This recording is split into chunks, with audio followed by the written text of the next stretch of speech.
to the Courtauld collection in detail. I'm Coralie Malissard and I'm the Bridget Art Foundation Curatorial Assistant here at the Courtauld. The detail that I'm focusing on today is the sprouting onion that is in the lower left-hand corner of Paul Cézanne Still Life of Plaster Cupid from about 1894. As I hope to convince you in just a few minutes, I believe this painting isn't a straightforward conventional still life. And I'd argue that Cézanne didn't simply paint the onion as the passive studio prop it might at first glance appear to be. Cézanne makes this onion an important agent in the pictorial composition, and one might go as far as to state that this bulb vegetable encapsulates Cézanne's broader meditation around the challenges of picture making. Close looking reveals that this is actually one of his most radical compositions. It's a disorientating painting where Cézanne distorts traditional perspective. The space is inconsistent, the arrangement of the different planes is uncertain, and the illusion of depth is avoided. If we look at the table in the foreground of the painting where half a dozen apples, a couple of onions, and a Cupid sculpture are laid, it's traditionally understood as representing reality, while the propped up painting against the wall, which incidentally depicts a similar subject matter and has been identified as Cézanne's peppermint bottle from 1893, well, that stands for an illusionary pictorial space. In this painting, however, Cézanne questions the expectation of illusionism in painting, and we therefore quickly realise that illusion and reality are blurred.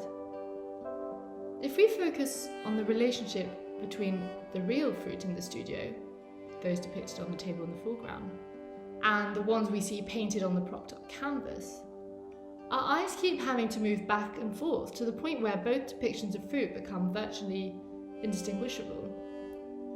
Their relationship actually reveals itself to be ambiguous, paradoxical.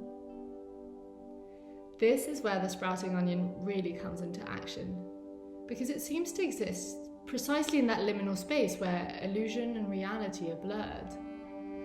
The foliage acts as a sort of bridge, as a transition between these two spaces. For Cézanne, contour usually existed as a way of highlighting where one form ended and another began.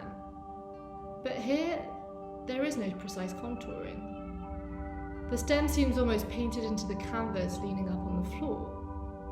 They almost fuse with the table leg in the reproduced painting. The use of infrared technology revealed that Cézanne carefully considered this specific area and reworked it quite a few times. He had originally painted the sprouts in a much more defined way, but as we can see, he then consciously chose to blur this transitory space. This visual fusion, this ambiguity, is heightened by the blue drapery, which seems to cascade down from the propped up painting and blend itself with the hem of the fabric which is draped on the studio table.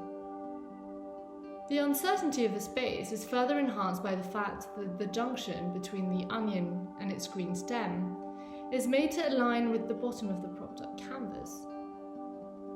It's quite a jarring red line that cuts across the onion decisively at an angle.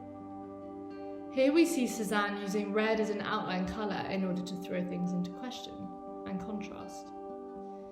You no longer have any certainty of where the objects are poised. Is the canvas edge touching the floor? Is the table solid? What elements can we trust? Cézanne is said to have wanted to astonish Paris with an apple, and I think in this case the same could be said of an onion. While the still life has often unjustly been cast as a conventional and stifled genre, I believe this work is testimony to its radical potential. Still life, and specifically this painting, gave Cézanne the freedom to choose and arrange objects in picture planes. And here we really see the artist testing the inherent ambiguities and challenges of painting. It's remarkable to see how the depiction of a handful of veg lying around in the studio can become a meditation in the art of picture making, highlighting the complex interplay between art and reality. Thank you for watching, and I hope you will join us for the next episode of In Detail.